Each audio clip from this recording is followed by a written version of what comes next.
তেওঁৰ ঐশ্বৰিক শক্তি আছিলে তেওঁৰ গাত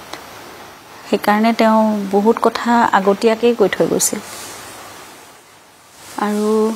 কিছুমান কথা ভাবিলে আচৰিত লাগে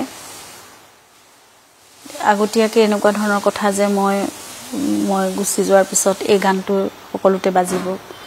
আমাক সদায় মই যেতিয়াই তেওঁক আগতে মানে কওঁ কেতিয়াবা যে বম্বেত থাকিব লাগিছিল নেকি সকলোৱে কয় তুমি 2-3 মাহ সময় যদি তাত দিয়া কাৰণ তাৰ মিউজিক ডিৰেক্টৰসকলেও মাজে মাজে কণ্টেক্ট কৰে কথা বিচাৰে তেওঁ খেয়ালি মনৰ মানুহ তেওঁ হেৰি নকৰে আমি জোৰ নকৰোঁ আমি কেতিয়াও কোনো কথাতে আৰু মানে যেতিয়া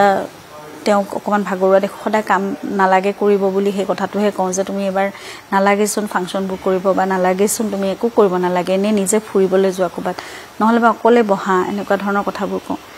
নাই মোৰ কাম কৰিব লাগিব কাম নকৰাকৈ মই থাকিব নোৱাৰোঁ মোৰ মানে মানুহে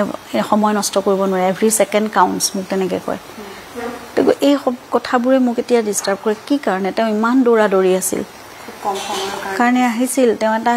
তেওঁ চাগে কিবা মিছন লৈ আহিছিল কাৰণ এনেকুৱা আত্মাবোৰ এনেকুৱা ধৰণেই আহে এনেকুৱা ঐশ্বৰিক আত্মাসমূহ পৃথিৱীখনলৈ আহে নিজৰ কামখিনি সম্পূৰ্ণ কৰে সকলোকে বুজাই থৈ যায়